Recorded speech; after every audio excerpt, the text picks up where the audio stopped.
Okay okay so I am live. नमस्कार, मैं उन्नति Shukla foundation of art and culture की ओर से आप सभी का स्वागत करती हूँ आज के लाइव सेशन में।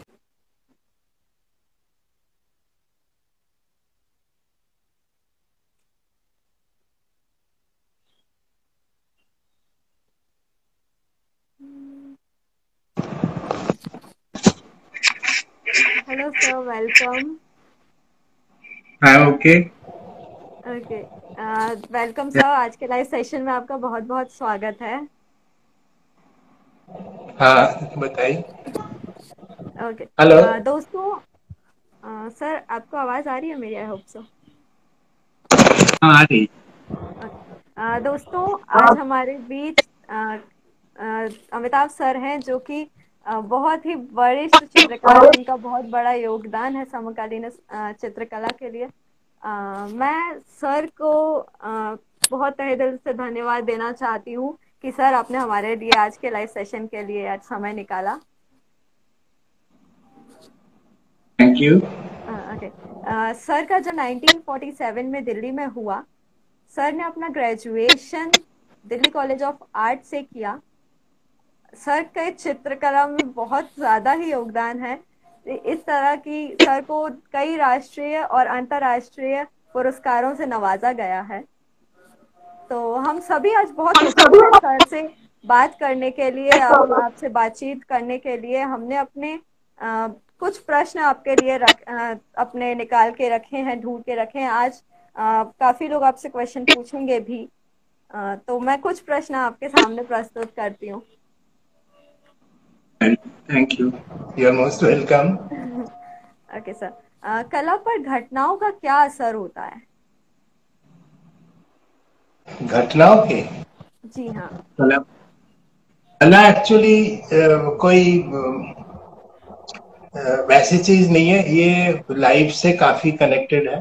काफी नहीं, ज्यादातर लाइफ से ही कनेक्टेड है। मगर ये कला का जो लैंग्वेज है वो एक ऑल्टर्ड लाइफ दिखाने का कोशिश करता है। जो हम रियलिटी में है वो रियलिटी का कुछ एलिमेंट्स लेके एक म्यूजिशियन रियाज करते रहते हैं। हम भी वही कर रहे हैं आजकल। हम्म। तो कोरोना का ये तो फायदा हुआ है, मगर ये कोरोना एक अ, अपने आप में एक भयंकर चीज है जो जो हमें बहुत कुछ सिखाना चाहता है। वो नेचर के साथ एक साथ के रखना पड़ेगा। उसमें एक ही लैंग्वेज में बदल जाता है। तो हम्म। उस जो बदलाव होता है ना, उसके बाद हम्म। उसका एक्सप्रेशन, मतलब उसका जो स्वभाव है, जो नेचर है, हम्म। वो आपके लैंग्वेज में बदल जाता है। और उस हिसाब से हम काम करते हैं। क्योंकि जैसे कई लोग प्री प्लान करके भी पेंटिंग बनाते हैं। मैं प्री प्लान अब नहीं करता हूँ। अब मतलब जब सीखते थे तब से करते थे। तो मेरा बॉडी सिस्टम एक सिस्टम का, मतलब बॉडी का एक पार्ट बन गया काइंड ऑफ। ओके। वो हमारे सिस्टम में ऐसे घुल गया कि उसके लिए अलग से कोई चिंतन या अलग से कोई एफर्ट नहीं करना पड़ता है। सिर्फ आपको फेस करना पड़ता है, कन्फ्रंट करना पड़ता है। एक व्हाइट कैनवस के सामने आपको खड़ा होना पड़ता है। वो कुछ सेकंड्स खड़ा होने के बाद वो आप अपने आप वो व्हाइट स्पेस आपसे बात करना लगता है, वो वाइब्रेट करता है। और उसके बाद ग्रेजुअली एक कला की, मतलब द बर्थ ऑफ आर्ट कह सकते हो। बहुत ही सही बात, आपने अपना एक्सपीरियंस शेयर किया कि पहले आप ऐसा नहीं करते थे, बट अभी बहुत चेंजेस हो गए हैं। तो आपके प्रेरणा स्रोत क्या थे? प्रेरणा जैसे बचपन से मुझे शायद लगाव था, क्योंकि मैं जब बहुत ही छोटा था तो हम्म। तब अक्षर ज्ञान भी नहीं था। तो मेरे फूफा हम्म। जी ने एक स्टोरी बुक प्रेजेंट की थी मुझे। हम्म। तो वो बहुत अच्छा हार्ड कुमार रे, जो सचिद के फादर थे, उनका लिखा हुआ था। ओके। उन फिर मुझे लगा कि ये बुक पढ़ने का वो कॉन्सेप्ट ही नहीं था उस बचपन में, क्योंकि अक्षर ज्ञान नहीं था। तो मैंने हम्म। सोचा इसमें कुछ काम, मतलब कुछ ड्राइंग बनानी है। तो मैंने पेंसिल लेके गोल गोल करके उसमें ड्राइंग बनाना शुरू किया था। हो सकता है that is the first, I mean, birth of my हाँ। एक्सप्रेशन। जी बिल्कुल। और धीरे धीरे हमारे घर पे भी इन चीजों का रियाज था। मेरे बुआ जी भी पेंटिंग बनाते थे, उनको कोई आते थे पेंटिंग सिखाने घर पे। फिर म्यूजिक वगैरह का बड़ा चलन था, रियाज था, क्लासिकल म्यूजिक आई मीन। हम्म। धीरे, मगर मैं शुरू में जब स्कूल में था तब मैंने नहीं सोचा था कि मैं आर्टिस्ट बनूंगा। मेरा ज्यादातर बनने का जो इच्छा थी वो था आर्किटेक्चर। मगर बाद में मेरा सब्जेक्ट मतलब साइंस नहीं था, तो आर्किटेक्चर में एडमिशन मिलना मुश्किल था। मतलब एटलीस्ट इन इंडिया में, बाहर तो मिल जाता है, बाहर क्योंकि वो डिफरेंट कॉन्सेप्ट है आर्किटेक्चर भी आते हैं। वो जैसे अमेरिका में first 3 years you have to handle the material, no, that is the training for architect student. तो एनीवे, तो मगर फिर मैं इधर उधर देखता था। मेरी बड़ी सिस्टर भी कॉलेज ऑफ आर्ट में पढ़ती थी, तो उससे भी एक इंस्पिरेशन मिला। और मैं मतलब देख के ज्यादा सीखा हूँ, ना कि कॉलेज ऑफ आर्ट में जाके। देखने का मतलब, मैं बचपन से जब स्कूल में था तब जामिनी रॉय देखा था ओरिजिनल।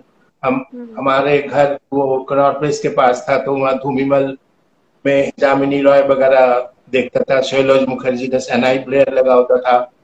फिर जामिनी रॉय का पेंटिंग उसी टाइम मैंने खरीदने का भी सोचा था, अगर पैसे होता तो खरीद लेता। उस टाइम सिर्फ वो पेंटिंग 75 रुपए, 75 रुपीज।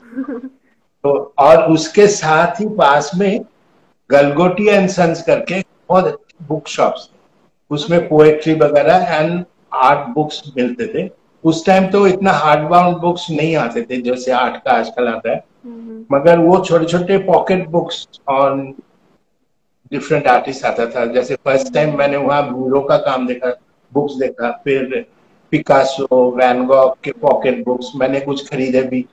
और उस टाइम उतना ध्यान नहीं था। एक बुक लिखा था जॉन मीरो से 1910 टू 1920। ये इतना छोटा लड़के का काम है, 10 साल की उम्र में। पता नहीं था कि वो एक्चुअली उस पीरियड का काम का बुक था। तो ऐसे ही मैं धीरे धीरे ज्यादातर देख के सीखा हूँ।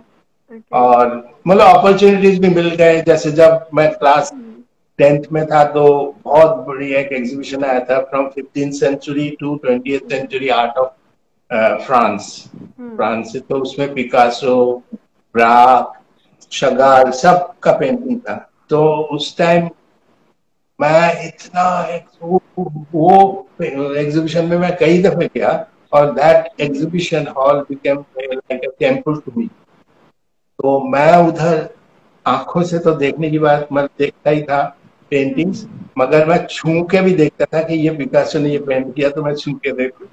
और जैसे का, शगाल का, तो मैं छू के देखता था। उसमें एक शेयर काम नहीं। Okay okay okay.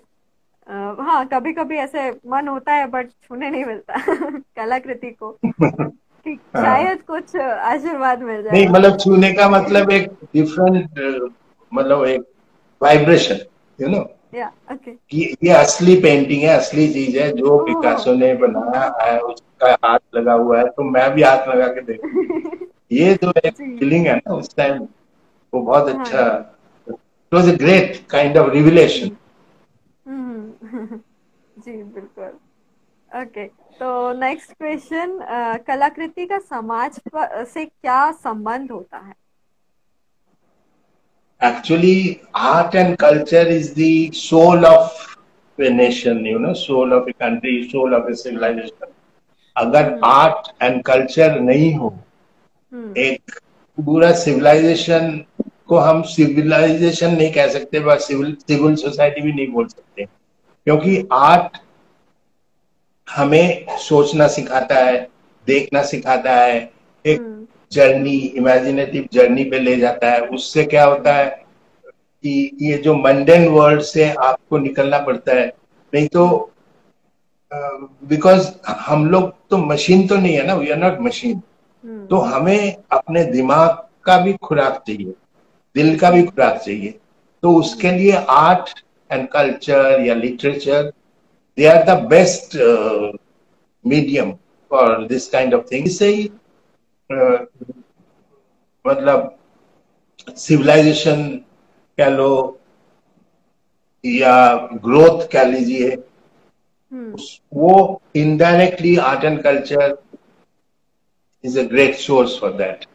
या। और जैसे शोपेनहावर जो फिलोसोफर हम्म। था, उन्होंने कहा था कि म्यूजिक इज सबलाइम, दे सब्लिमिटाटे, क्योंकि म्यूजिक आपको एक हेवनली एरिया पे ले जा सकता है म्यूजिक। जी। ऐसे ही जो जो जिनको सेंसिबिलिटीज है, जो आर्ट देख सकते हैं, उनके लिए आर्ट भी एक ऐसे ही सेंसिबिलिटीज में ले जा सकता है। हम्म। और इवन जैसे कई किस्म के रिएक्शंस हो सकते हैं। और अखिलेश सर पूछ रहे हैं कि रविंद्रनाथ टैगोर की। सामने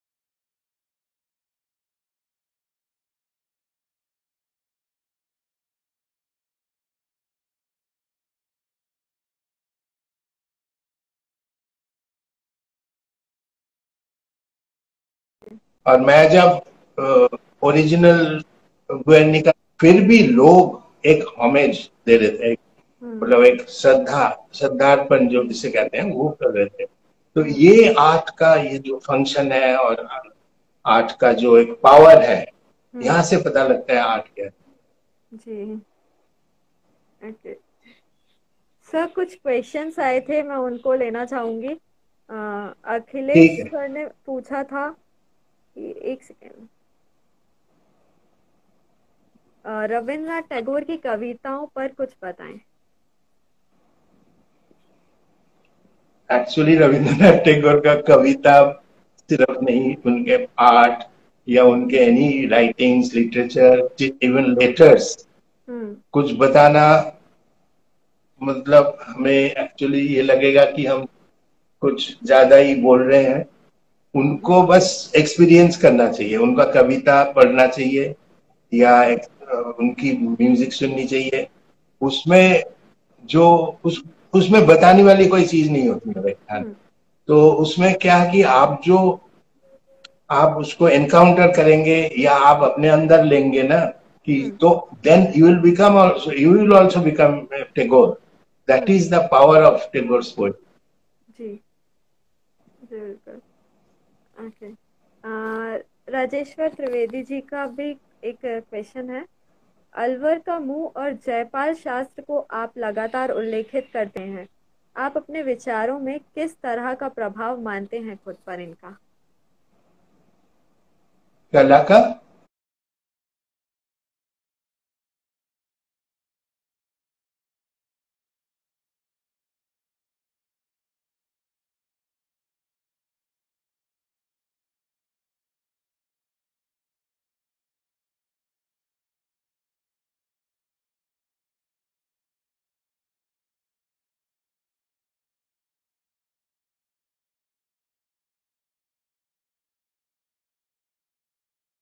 का बारे में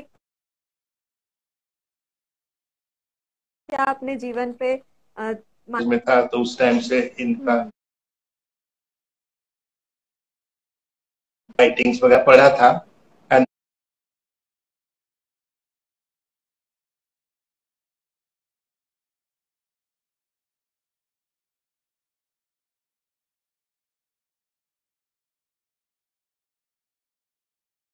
दे वर ए ग्रेट सोर्स ऑफ मतलब कोरोना वायरस से दीज राइटर्स, मतलब वो प्लेग पता नहीं कौन से ईयर में लिखे थे, मगर अभी उसका पूरा रिफ्लेक्शन इस कि हमें, जैसे अभी आपने आर्ट एंड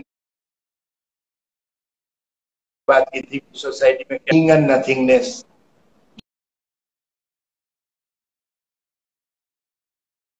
एक्सपीरियंसेस जो है लाइफ में उससे जुड़े हुए होते हैं, तो काफी रियाज करना पड़ता है। इट इज लाइक ए साधना। तो ऐसे करते करते आपको एक अपनी लैंग्वेज मिल जाता है।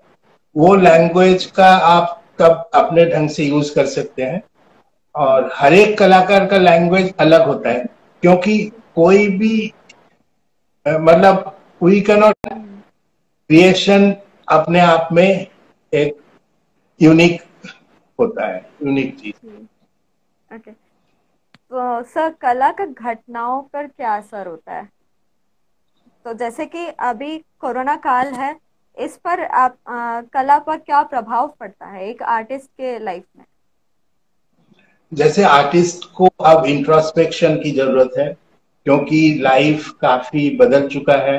जी। कोरोना के वायरस से हमें काफी कुछ अपने लाइफ के में बदलना पड़ रहा है।